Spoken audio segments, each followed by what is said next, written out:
नमस्कार, वंदे मातरम। बहुत बहुत स्वागत करता हूं मैं Yogesh B Mishra AD news sir के साथ चैनल में। तो आइए शुरू करते हैं आज की कुछ प्रमुख खबरों। गई तारीख 23/6/2024 रोज वडोदरा पुलिसने હુમા સિવિલ હોસ્પિટલમાં પ્રિઝન વોર્ડમાંથી એનડીપીએસનો એક આરોપી જે લિંબાયત પોલીસ ખાતે ગુનો નોંધાયેલ હતો તે ફરાર થઈ ગયેલો હતો।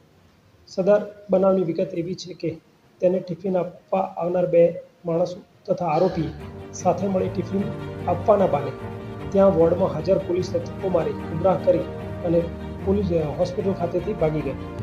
જે અનુસંધાને સુરત શહેરે નાકાબંધી કરેલ પરંતુ હકીકત ન મળે ત્યારબાદ સરથાણા પોલીસને બાતમી હકીકત મળેલ કે સદર આરોપી વડોદરા ખાતે હોવાનું જણાતા એક ટીમ સરથાણાની વડોદરા ખાતેથી તથા બીજો એક આરોપી એમ કુલ્લે બે તથા એક ત્રીજો આરોપી જે શરૂઆતમાં માઇનર હોવાનું જણાતું પરંતુ તેનું વેરિફિકેશન કરતા તે પણ પુખ્ત હોવાનું જણાય છે।